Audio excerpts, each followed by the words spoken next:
¿Cómo ves la situación de la Argentina actualmente? Mirá, y tengo mucho archivo para justificar lo que te estoy planteando. Yo tengo mucha confianza en la gestión política de Alberto Fernández y tengo mucha confianza en la forma de construcción de poder que tiene el peronismo. Bien, ahora, tiene un contexto bastante negativo, no solamente interno, sino que también externo. En ese contexto negativo, él tiene que cambiar la ola en esta primera etapa, y si la logra cambiar bien desde lo político y posteriormente desde lo económico, yo veo que Argentina podría empezar a crecer desde julio de este mismo año, si lo logra hacer con velocidad, o si no, definitivamente a partir del 2021. O sea, Argentina ha tocado fondos desde el punto de vista de la gestión económica, y a Alberto Fernández, si hace bien algunas cositas, Argentina podría llegar a salir bastante rápido, como pasó en el año 2003-2004 con la primera etapa de Néstor Kirchner. Esa es mi visión. Ahora, Damián, el peronismo no cuenta con las herramientas que contó en el pasado. Menem pudo privatizar y hacerse de activos. Después pudieron hacer la gran devaluación. Cristina siguió con el tema del aumento de los impuestos y Macri tomó deuda. ¿Qué herramientas le quedan a Alberto Fernández? Bueno, la primera herramienta que va a tener Alberto Fernández como para poder estabilizar la economía va a generar una enorme presión fiscal al empresario privado argentino, porque no hay nadie en el mundo que quiera poner un dólar dentro del país. O sea, ya ese paquete lo anunció. El que va a sufrir va a ser el empresario argentino, que no ha tenido la visión de entender que debería haberse ido de Argentina para volver a reingresar en esta etapa. Va a haber mucha presión fiscal porque es el único lugar donde Alberto Fernández puede llegar a recaudar. El segundo gran apoyo que va a tener es el Fondo Monetario Internacional, porque se va a llegar a un tipo de acuerdo. ¿Confías? Sí, no es que confío, estoy casi seguro, porque van a volar muchas cabezas en el Fondo Monetario Internacional si es que no llegan a algún tipo de acuerdo desde lo formal. Definitivamente los activos argentinos van a estar por el piso, porque el default que ha empezado hace unos días con el no pago de este bono que se vencía ahora en febrero en pesos, naturalmente es lo que le conviene al gobierno. El gobierno de Alberto Fernández es un gobierno de gestión política, no económica. Como sabe que nadie lo mismo le va a dar dinero, porque no va a entrar dinero a Argentina, dice lo que diría cualquier deudor en situación de coyuntura absoluta, que es: primero tengo que construir hacia adentro, primero tengo que darles de comer a la gente que está dentro de mi país, mis acreedores en el futuro verán cómo les termino pagando. El acuerdo va a llegar desde lo formal, porque se necesita dar esa visión desde el Fondo Monetario, y a partir de que él llegue con ese acuerdo, lentamente la economía va a poder ir entrando en unos cánones más normales. Lo que demore va a ser la tensión propia del peronismo, que sabe que tiene un elemento de negociación importante, y está tirando más de la cuerda de lo que podría haber tirado en otro momento. Yo me acuerdo, y para ponerte un casito muy rápido, Donald Trump quebró en los años 90, después de haber hecho millones de dólares, y los obligó a los bancos a que le presten más dinero, porque si no iba a ser mucho más enorme la debacle posterior. Bueno, Argentina está en esa posición. Obviamente que desde el punto de vista comunicacional los inversores van a estar muy asustados, la volatilidad que se va a dar en el mercado argentino va a ser enorme, los activos argentinos van a estar por el suelo, pero bueno, había que limpiar un poco la casa para poder empezar a crecer naturalmente, y por eso yo lo estipulo que a partir del 2021 ya podríamos empezar a ver las primeras señales de un crecimiento, porque hemos tocado suelo. Bien, a ver si te entendí bien. Vos lo que decís es: va a haber mucho ruido, se van a decir muchas cosas, va a haber mucho temor, va a haber mucha volatilidad, pero... No se van a pagar los bonos. No se van a pagar los bonos, pero la Argentina se encamina hacia un crecimiento. Después de que haya este orden político y en la medida que se soporte esta coyuntura de corto plazo. Y siempre y cuando no aparezca un cisne negro internacional, que todos los estamos esperando, porque ¿Puede ser el coronavirus? No, el coronavirus no, eso ¿No? es una anécdota, No, el cisne negro va a aparecer en Estados Unidos. ¿Por qué? Porque la economía americana viene anabolizada, porque hemos tenido un presidente en Estados Unidos que es muy latinoamericano. Donald Trump es muy cortoplacista, a él le interesaba mostrar muy buenos números dentro de su propia gestión, y al mostrar muy buenos números en su propia gestión ha tomado algunas acciones que son bastante demagógicas. Hemos bajado el impuesto a las ganancias en Estados Unidos del 35% al 21%. Eso genera un agujero fiscal enorme, a él no le interesa, pero ha hecho de que todo ese dinero que se dejó de pagar en impuestos haya ido a inyectarse a la economía, y en esa inyección a la economía ha ido fundamentalmente al sistema bursátil. Hemos tenido crecimiento del 20% en acciones en el sistema bursátil americano. Eso en algún momento va a empezar a ponerse lento y a decantar, y eso quizás pueda ser el elemento negativo que termina afectando a Latinoamérica en el mediano plazo. ¿Qué se espera también en Estados Unidos? Esperamos que Donald Trump gane las elecciones y que de alguna forma haga un aterrizaje liviano de la economía, no un aterrizaje agresivo de la economía. Bien. Si hay un aterrizaje agresivo, Alberto Fernández no va a soportar y ningún gobierno sudamericano va a soportar. Si hay un aterrizaje liviano, Latinoamérica va a estar mejor. ¿Por qué? Porque los inversores internacionales, al no encontrar rendimientos en Estados Unidos, van a salir a buscar rendimientos en algunos otros lugares. Y hay activos argentinos tan baratos, pero tan baratos, están por el suelo, que naturalmente van a empezar a llegar. Damián, ¿por qué caemos sistemáticamente en crisis? Cultural, histórico. El problema es el gen argentino. Somos individualistas, no sabemos trabajar en colectivo, somos cortoplacistas, nos interesa ganar la elección y no nos interesa tener un proyecto de país ni a mediano ni a largo plazo. Y cuando decimos que lo tenemos, nos mandamos tonteras porque nos falta capacidad de gestión.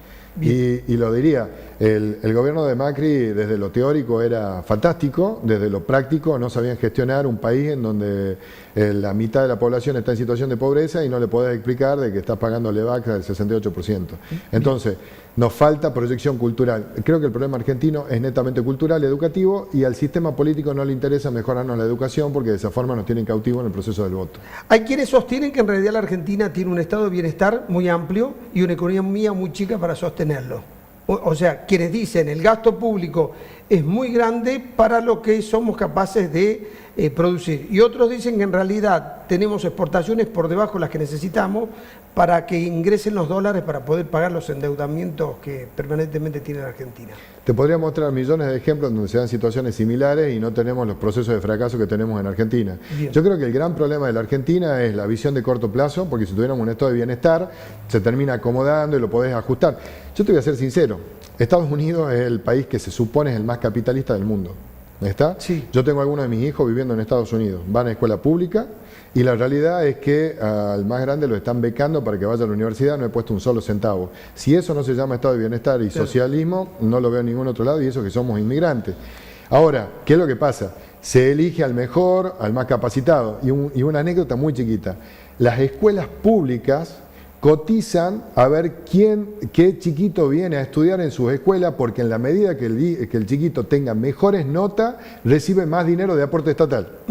Si eso hay una voluntad hacia la excelencia, claro, eso creo que es lo que marca la diferencia entre un Estado que funciona y otro, o un país que funciona con otro país que no funciona y que iguala pero para abajo. Acá en la Argentina cuando se hacen cosas similares se les llama populismo. Bien. Me gustaría ser populista al estilo americano, porque es lo que garantiza de que un inmigrante, a mí hace un par de meses me dieron la orden al mérito en la ciudad de Miami, soy un inmigrante recién llegado, por así decirlo, hace 10 años que estamos en la ciudad, y yo de alguna forma le decía a mi hijo, soy un inmigrante latinoamericano nacido en Tucumán, y sin embargo el alcalde me da una orden mérito. Yo lo que quería mostrarles es que no hay límite cuando las condiciones y las circunstancias te acompañan. En Estados Unidos la presión fiscal es enorme. Cuando yo empiezo a sumar todos los impuestos, termino pagando casi el 40% sobre el ingreso que tengo. Bien. Sin embargo, tengo una tasa de interés cuando voy a solicitar un crédito a 30 años y la pago a la tasa de interés entre el 1,75 y el 2% anual. Sí. Tengo una ventaja. En la Argentina es mucho más la presión impositiva. En Estados Unidos hay 3 impuestos, acá en la Argentina hay miles. Pero el problema, yo me he dado cuenta cuando uno viaja, que no es tanto la preocupación de la presión impositiva, sino el tamaño del mercado, porque si a mí me sacan en la Argentina, como hoy me sacan el 63%, pero tengo un mercado vigoroso, sigo haciendo negocio. El problema es cuando el mercado es escuálido y la presión impositiva es muy alta. Y además que el mercado es escuálido, porque te podría poner el ejemplo de Chile, que tiene un mercado más escuálido que el nuestro, porque son 16 millones de habitantes. Sí. Yo te diría que el problema no es solamente la escualidad, el problema es la formalidad y la informalidad, en donde se premia la informalidad. En Estados Unidos no hay informalidad. Claro, en la Argentina el 40% de la economía prácticamente está ahí. Y por eso te vuelvo a decir que es cultural, porque vos, argentino, que llegás a Miami, y me incluyo, cuando manejamos, paro y veo un stop, me freno y me paro, porque si viene la ley, te aseguro que tiene... termino preso. Acá en Tucumán yo pongo el pie para cruzar la calle y el auto me lo tiran encima, inclusive me insultan porque yo estoy queriendo cruzar cuando me corresponde el derecho. Es un problema cultural. Bien. ¿Tenés una idea de cuál es la visión que tiene el mundo económico en Estados Unidos de Martín Guzmán, nuestro ministro de Economía? La visión es que es un teórico, que tiene conocimiento, que es un buen aporte de lo teórico para el gobierno de Alberto Fernández, pero creo que el mundo tiene mucho más confianza en Martín Guzmán, tiene mucha más confianza en Alberto Fernández como gestor político. Te voy a ser sincero, si hoy al ministro de Economía, Martín Guzmán, se lo cambia y se lo pone a Pedro García o a Damián Valenzuela, da exactamente lo mismo. Hoy lo que se confía es en la gestión política de Alberto Fernández, que está haciendo construcción de poder, que se está apoyando en la Liga de Gobernadores, y lo que el mundo está analizando simplemente es la calidad de poder o la fuerza política que tiene Cristina Kirchner y la Cámpora, como para ver esa compensación de poderes. Ese es el gran miedo, o sea, más que a mirarlo a Martín Guzmán, se lo mira a Cristina Kirchner y a la Cámpora, como para determinar si vas a terminar siendo muy arbitrario o no, porque se considera que el kirchnerismo es muy arbitrario y que Alberto Fernández es mucho más moderado. Si Alberto Fernández logra mantener esa comunicación, como en la gira que ha hecho por Europa o por Estados Unidos. Más exitosa que Macri. Totalmente exitosa, porque, sí, porque además ha logrado cuestiones operativas que desde el punto de vista de lo que se podía esperar era mucho menor. Entonces yo te digo, Alberto Fernández es la gran garantía de que se llegue a cierto nivel de racionalidad o de moderación dentro de la estructura. Y en ese contexto la Liga de Gobernadores es muy importante. Y en ese contexto yo lo charlaba para CNN cuando hacíamos el análisis, decía, hasta tiene una gran presencia de Tucumán, porque el gobernador de Tucumán es un gran armador político dentro de esa construcción de contrapesos con el kirchnerismo nacional. Coincido con vos que él necesita obviamente una base de apoyo político y que los gobernadores son en estos decisivos porque además son los que manejan los votos en el Congreso cuando él necesite leyes. Pero también necesita buenos resultados económicos para cambiar el humor a la gente. Sí. Hoy cuando ves las encuestas el 60% cree que Alberto Fernández es un buen presidente. Cuando le preguntás sobre las medidas económicas solo el 40% cree que está haciendo bien las cosas. Pero las está aceptando porque sabe que estamos en un proceso de coyuntura y dentro de ese proceso de coyuntura que Argentina no haya volado por los aires en los primeros 60 días de gestión ya es un éxito. Y además es como que estamos esperando que negocie bien con el fondo, que le diga, muchachos, ayúdenme a no pagar, a diferir los pagos de los bonos, así yo tengo plata interna para poder reactivar la economía, etcétera, etcétera. Yo creo que eso la gente lo va a valorar mucho, de que Alberto tenga la capacidad de reperfilar la deuda, como le llaman ahora, para poder pagar después del 2025, porque él aspira a tener su primer mandato sin haber puesto un solo centavo fuera de Argentina. Sí, qué interesante lo que es la Argentina, la terminología. Hoy reperfilar es un término demasiado elegante, pero en el fondo es un incumplimiento de los plazos que uno tiene para pagar. Pero en el mundo, para eso están las negociaciones. Y bueno, y el mundo me dice, no entró en default Argentina porque el bono que no pagó es bajo legislación local. Y yo decía, no, lo mismo entró en default. Claro. O sea, y lo segundo, qué feo mensaje, porque resulta que si yo tengo un contrato bajo regulación argentina, no pasa nada. Si tengo un contrato bajo regulación neoyorquina, tengo mucho problema. Sí. Entonces, ¿qué es lo que va a venir hacia futuro? Es que todos los contratos los hagamos en Nueva York porque nadie va a querer hacer absolutamente nada si tengo jurisdicción argentina porque tengo asegurado que pierdo. Bien, salió en el Washington Post una nota de un periodista hace unos meses que decía que en la Argentina, abonaba esta teoría, el problema de la pobreza es cultural, odiamos a los ricos. Y realmente la figura emblemática en esto es Francisco, donde dice que en realidad la riqueza es el vómito del diablo. Y es un problema, porque un país para generar riqueza tiene que tener ricos y tiene que tener multinacional y gente que gane mucha plata. La riqueza no es solamente un concepto patrimonial. Ojo, yo vivo de generar riqueza. Sí. Si a mí me preguntan cuál es tu trabajo, es hacer que Pedro hoy tenga $100 y el año que viene tenga 200. Entonces, la riqueza yo la entiendo no solamente desde lo patrimonial, sino también de lo espiritual y como un ámbito de felicidad. Y te diría, para parafrasear a Francisco, la riqueza es un don de Dios. Lo que tenemos que saber hacerla es gestionarla, administrarla y también, te diré, compartirla. ¿Por qué? Porque nosotros, los que podemos tener un poco más, también tenemos que generar un poco y ayudar a un proceso de distribución. Lo que pasa es que algunas veces te parece injusto de que viene un político que no sabe sobre riqueza y te la distribuye mal y termina generando más pobreza porque genera un pueblo sin cultura y te genera un pueblo que además piensa que la dádiva es más importante que la cultura del esfuerzo y del trabajo. Por eso yo te daba el ejemplo de lo que pasaba en Estados Unidos.